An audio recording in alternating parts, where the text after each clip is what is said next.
খুবই অদ্ভুত ব্যাপার। গণমাধ্যমগুলো খুলে দেখেন, রাজনৈতিক দলের খবরাখবর দেখেন, খবরাখবরের মধ্যে অপ্রীতিকর খবরের সংখ্যা দিনকে দিন বাড়ছে। এমন কোনো দিন নেই যেখানে এই অপ্রীতিকর খবরগুলো আসে না। সেটা কি? মূলত বিএনপিকে ঘিরে। বাংলাদেশের রাজনীতি অনেকটা এখন একতরফা। আওয়ামী লীগ না থাকার কারণে এখন পুরো নিয়ন্ত্রণটা বিএনপি। কিন্তু যেমন বিএনপির নিয়ন্ত্রণে, তেমনি বিএনপির ভেতরের আভ্যন্তরীণ দ্বন্দ্ব সংঘাত দিনকে দিন বাড়ছে। শুধুমাত্র জামাত কিছুটা মানে ঠেকনা দিয়ে আছে, মানে কিছুটা ভারসাম্য রক্ষা করছে।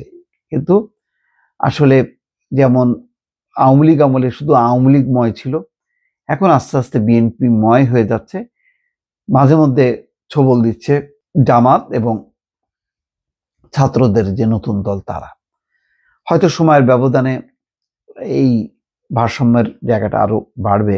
কিন্তু কথা হলো যে এতে কি মানে বিএনপির আভ্যন্তরীণ সংঘাত বন্ধ হবে? দর্শক, কথাগুলো বললাম এই কারণে, অনেকগুলো কথার প্রেক্ষিতে এই কথাগুলি বলছি। তবে নির্দিষ্ট যেই ঘটনাটা সেটা হচ্ছে, দেখেন, ভিজিএফ এর চাল বিতরণ নিয়ে বিএনপির দুই পক্ষের সংঘর্ষ, আহত 10। কোথায়? চাঁদপুরে।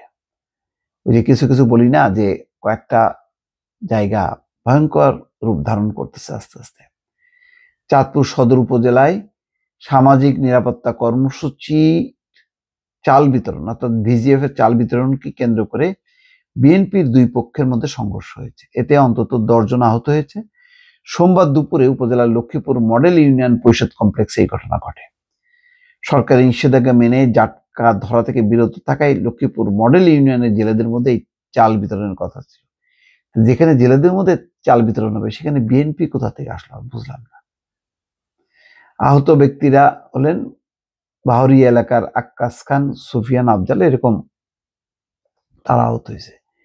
তো আমার কথা হলো যে এইরকম পরিস্থিতি হবে কেন? এখন কি এইরকম পরিস্থিতি হওয়ার কথা? বরং তারা যেটা করবে যে নিজেদের মধ্যে আভ্যন্তরীণ দ্বন্দ্ব সংঘাত ভুলে গিয়ে, যেটা তারেক রহমান বলেন বারবার, যে সামনে যে নির্বাচনটা, এটা সহজ ভাবার কোনো কারণ নেই, এটা অত্যন্ত কঠিন হবে। কঠিনভাবে মোকাবেলা করার জন্য বিএনপিকে প্রস্তুত হইতে হবে। তৃণমূল পর্যায়ে সেই ধরনের সাংগঠনিক শক্তি বৃদ্ধি করতে হবে। সবচেয়ে বড় কথা হলো জনগণের মন পাইতে হবে। জনগণকে মন পাইতে হলে জনগণকে সেবা দিতে হবে, জনগণের কথা শুনতে হবে, জনগণের ভালো মন্দের পাশে থাকতে হবে। কিন্তু সেগুলো তো দূরের কথা।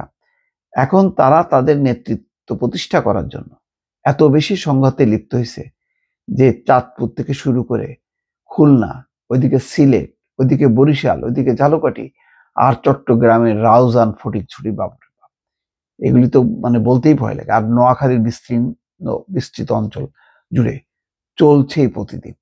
কেন জানি থামানো যাচ্ছে না।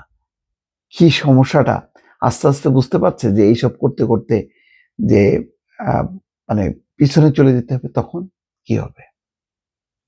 এবার তো নির্বাচনটা যাই হোক না কেন, গোলমেলে নির্বাচন হবে না, এখন পর্যন্ত যতটুকু জানি।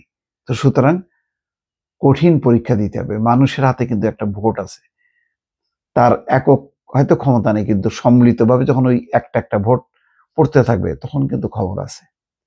সুতরাং এখনো সাধু সাবধান।